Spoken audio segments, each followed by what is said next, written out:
Halo Sobat Seorang BEmber. pria penyuka sesama jenis membunuh pasangannya di Karawang, Jawa Barat. Kepada polisi, pelaku mengaku membunuh karena kesal sering dipaksa melayani keinginan korban. Halo Sobat BEmber cerita. Assalamualaikum warahmatullahi wabarakatuh. Wahyudin 28 tahun, dia tinggal di Cilamaya, Karawang, Jawa Barat. Wahyudin sudah nikah sama perempuan yang gak disebutkan identitasnya di media, dan juga udah punya anak. Wahyudin ngasuh juga ngurusin anaknya sendirian. Loh, kok ngasuh anaknya sendirian? Kemana emaknya? Sebelum lanjut, silakan diklik dulu. Jadi begini, Wahyudin dulu kerja jadi buruh harian lepas yang pendapatannya nggak cukup buat kebutuhan keluarga. Makanya akhirnya istrinya itu mutusin untuk ikut cari nafkah. Nggak tanggung-tanggung, istrinya nekat kerja di luar negeri jadi TKW yang berangkat udah dari tahun 2019. Jadilah Wahyudin ngurus anak, ngurus rumah sendirian. Biar begitu, komunikasi Wahyudin sama istrinya di luar negeri tetap baik-baik aja. Dia malah makin sayang sama istrinya, karena udah mau berkorban untuk cari nafkah di luar negeri untuk keluarga. Seiring jalannya waktu, Wahyudin mulai ngerasa kesepian. Maklumlah ditinggal istri jauh dan lama. Kesepian bikin dia cari hiburan. Wahyudin mulai main sosmed. Siapa tahu nanti bisa ada yang nyantol, bisa jadi teman pengusir sepi.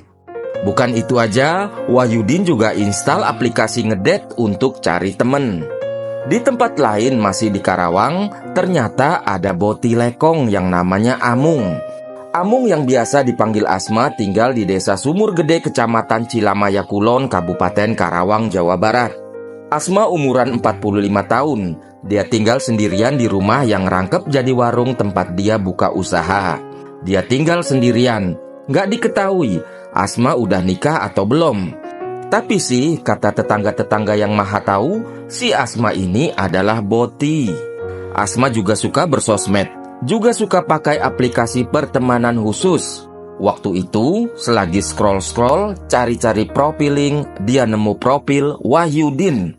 Nggak tahu bagaimana caranya, Asma punya feeling waktu itu. Kalau Wahyudin lagi butuh temen, Asma langsung coba-coba kirim pesen, minta kenalan. Nggak tahu waktu itu Wahyudin mikir apa.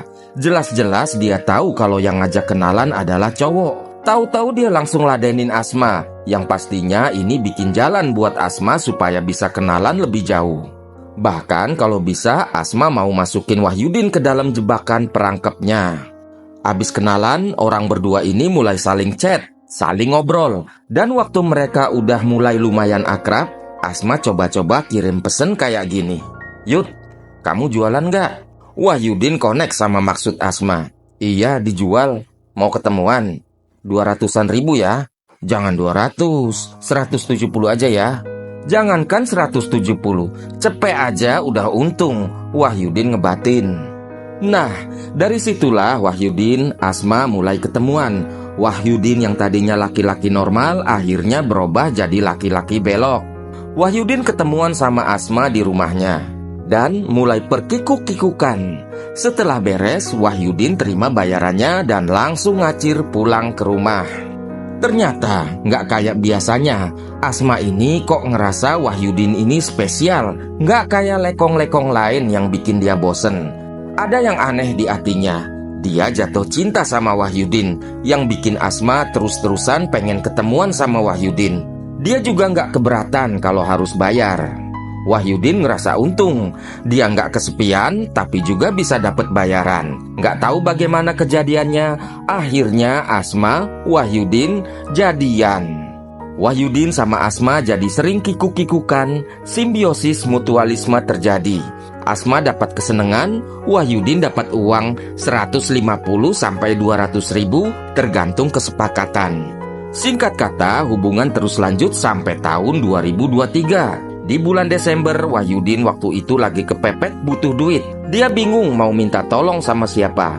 Akhirnya dia datengin Asma. Saya lagi perlu duit, ada keperluan dadakan. Nggak gede kok, cuma 150 aja. Pinjem dulu sih, Nanti kalau ada uang langsung diganti. Boleh nggak, Kalau nggak percaya, AA pegang KTP saya ya. Asma bilang, ya udah, sini KTP-nya, sambil ngasih uang 150.000. Agak aneh sih, kenapa waktu itu si Wahyudin nggak ngelayanin Asma? Kan nantinya dia bisa dapat duit juga. Tapi kayaknya nggak tahu deh, waktu itu mungkin aja si Wahyudin lagi butuh uang lebih, atau dia lagi capek atau males layanin Asma. Makanya dia pilih pinjem duit aja. Singkat kata lagi, satu hari di desa tempat Wahyudin tinggal, ada pembagian bansos, bantuan sosial. Wahyudin jadi happy karena bansos ini sangat jarang-jarang ada. Kebetulan Wahyudin juga lagi bokek. Tapi syarat ambil bansos ternyata harus bawa KTP.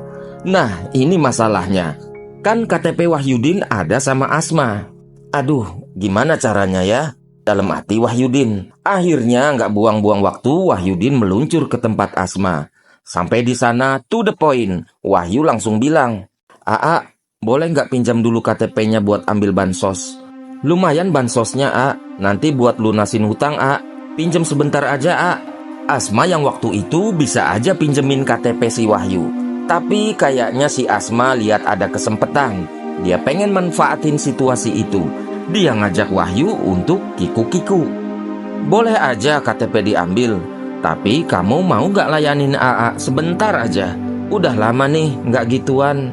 "Boleh AA, tapi janji ya, abis itu saya ambil KTP-nya," kata Wahyudin. Ya, tenang aja. Akhirnya mereka bikin kikuk-kikuk lagi. Semua demi Wahyudin yang pengen supaya KTP-nya bisa dipinjem buat ambil bansos. Setelah semua beres dan keduanya sama-sama keringetan, di jam 2 pagi, Wahyudin mau pamit pulang sambil minta KTP-nya. Tapi Asma waktu itu malah bilang, "Nanti deh, sabar kenapa? Jam segini buru-buru amat. Ayo sekali lagi yuk." Baru habis itu AA kasih KTP-nya. Wahyudin waktu itu udah lemes. Udah pasti nggak bakalan kuat buat begituan lagi. Dia jadi kesel. Apaan sih? Kok yang dipikirin cuma begituan aja? Emangnya kita tadi janjian sampai 2 kali, kata Wahyudin. Dia marah. "Sini KTP-nya buat ambil bansos besok. Jangan ditahan-tahan lagi." Asma yang saat itu emang belum puas bilang, "Ayolah sekali lagi. Masa gitu aja nggak sanggup? Dasar lemah. Lemah banget sih kamu. Nggak guna tahu kalau badan fisiknya loyo." Ternyata omongan Asma itu bikin Wahyudin jadi emosi. Dia kesel banget. Emosinya jadi meledak. Karena omongan itu bikin keduanya jadi cekcok. Terus tengkar gede-gedean. Tengkar sampai ngomong rembet kemana-mana. Apa aja diomongin. Waktu itu semuanya diungkit-ungkit.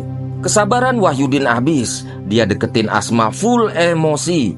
Wahyudin tahu-tahu langsung cekek leher Asma sambil bilang, "Dasar nggak tahu diuntung. Lancang bener bilang begitu." Sambil bikin cekekannya tambah kenceng di leher Asma.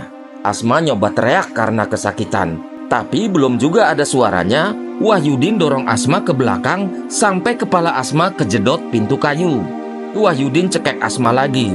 Kali ini lebih kenceng cekekannya. Sambil juga dia injek-injek badan Asma beberapa kali.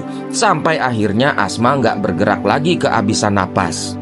Wahyudin nggak tahu kalau Asma udah meninggal dunia. Dia kira Asma cuma pingsan. Ngelihat Asma nggak ngelawan lagi, nggak bergerak lagi, Wahyudin panik. Dia pilih kabur ninggalin Asma kegeletak. Tapi sebelum kabur, Wahyudin ambil dulu KTP-nya. Dia juga ambil HP sama motor Asma. Dia kunci pintu rumah Asma dari luar, lalu langsung tancap gas pulang ke rumah. Di tengah jalan dia sempat buang kunci rumah Asma. Singkat cerita, di tanggal 15 Februari jam 7 malam, ada tetangga yang masih saudara Asma ngerasa aneh. Sebut aja namanya Ujang. Karena warung Asma tutup terus-terusan, Ujang khawatir. Biasanya kalau mau libur, Asma selalu kasih info ke dia. Ujang yang ngerasa khawatir, dia datengin rumah Asma. Sampai depan rumah, dia ketok-ketok pintu rumah sambil panggil-panggil si Asma. "A, A, A."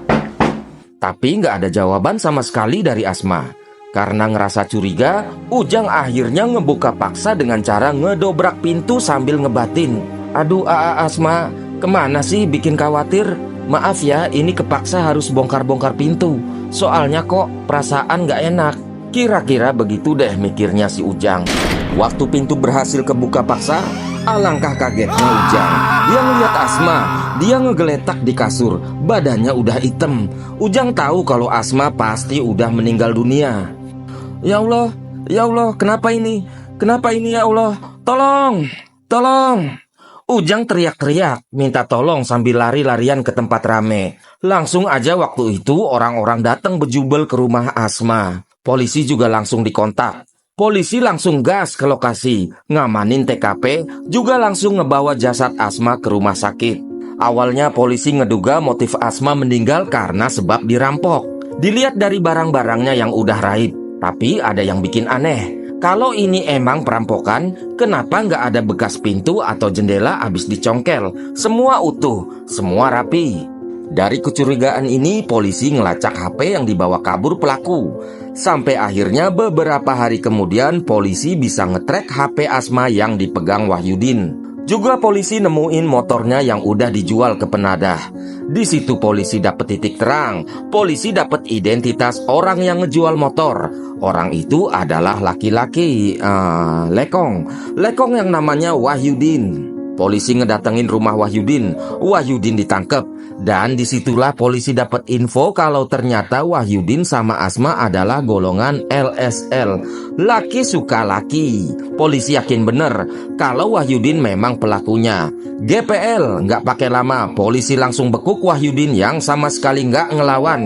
Barang bukti, 1 setel baju korban, 1 botol minuman keras, 1 dompet ransel warna hitam, HP, juga motor yang didapat dari penadah. Wahyudin digelandang ke kantor polisi. Dia diinterogasi. Wahyudin ngaku alasan dia sampai begitu karena kesel, sakit hati sama korban. Korban Asma udah sepelein janjinya untuk balikin KTP. Udah kesel, dia juga capek karena sudah kikuk-kikuk sama korban. Jasad korban dibalikin ke pihak keluarga untuk dimakamkan. Wahyudin diancam penjara 15 tahun karena kasus ini bukan kasus eksekusi berencana. Wahyudin melakukan hal itu karena dia terdesak dan emosi sesaat. Wahyudin kebingungan bagaimana nasib anaknya nanti, sementara istrinya masih jadi TKW.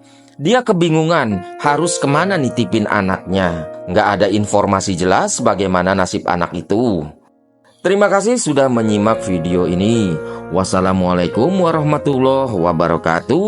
Have a nice day. Bye-bye.